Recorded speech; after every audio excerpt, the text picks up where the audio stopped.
Hello, koda idatu akuti Richard Chimundipanda ndithu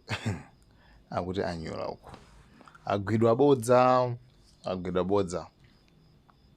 Anyway, iwo apanga chithunzi apanga post chithunzi chichi ndi with a caption yana kuti the real meaning of kuchaya kugwetsa ye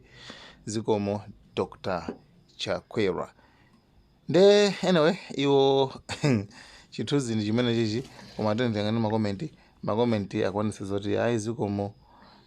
umudziwe mulungu ati ayi ndatumiza chichi chithunzi ichi ngati nchani civil construction highway roads kuti ncha ku India takuona apa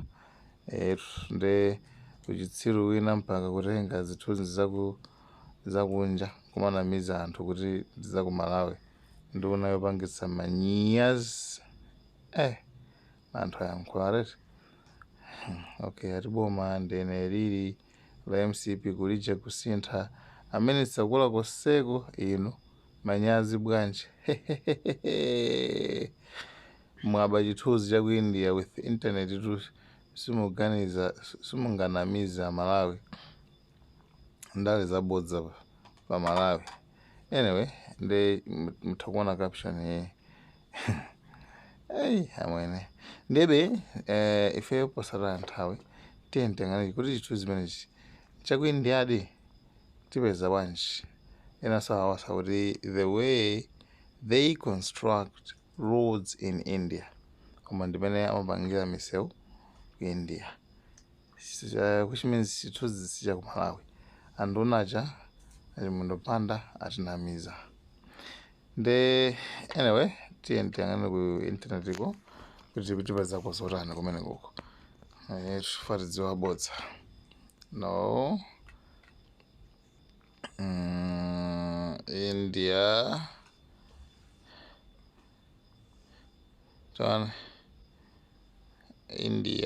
Tungwika roads construction I think it was chabwino naipande imene akukamba nkhanizo koma tipitene kuzithunzi kutheka kuzithunzi tichipeza chimene chicha nde tifika pa images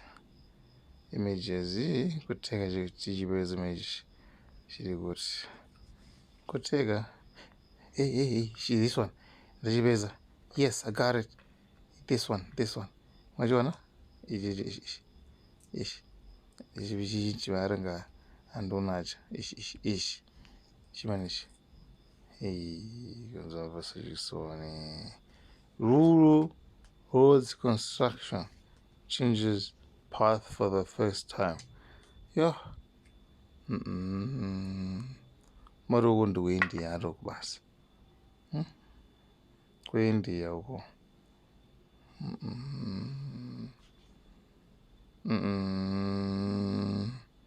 mazovuta guys ndenkhani imene anyika nayo pano pa usiku uno makamaka agwidwa nayo ndi imene ndithu nde Richard Chimundipanda ndithu anamiza vanthu koma vanthu panopa ndi intaneti makamaka anthu amene angamvere kwambiri ndi anthu amene mwina bando mwina yavutirapo komanso mwina zosearch zimavutirapo koma kwa onse amene amazindikira bwinobwino za internet chani sizingavute komanso kwa nonse amene mukusatira Malawian cameras ndoti muli ndi mwayi takuwuzani siya papa tapita kosa takuwuzani ndoti inu simukhalanso mguluso rani lonamizidwa guys uso nde ndubwino winaso usatira Malawian cameras YouTube channel. Guys, don't forget to subscribe, like, share and comment in comment section. Guys, good night.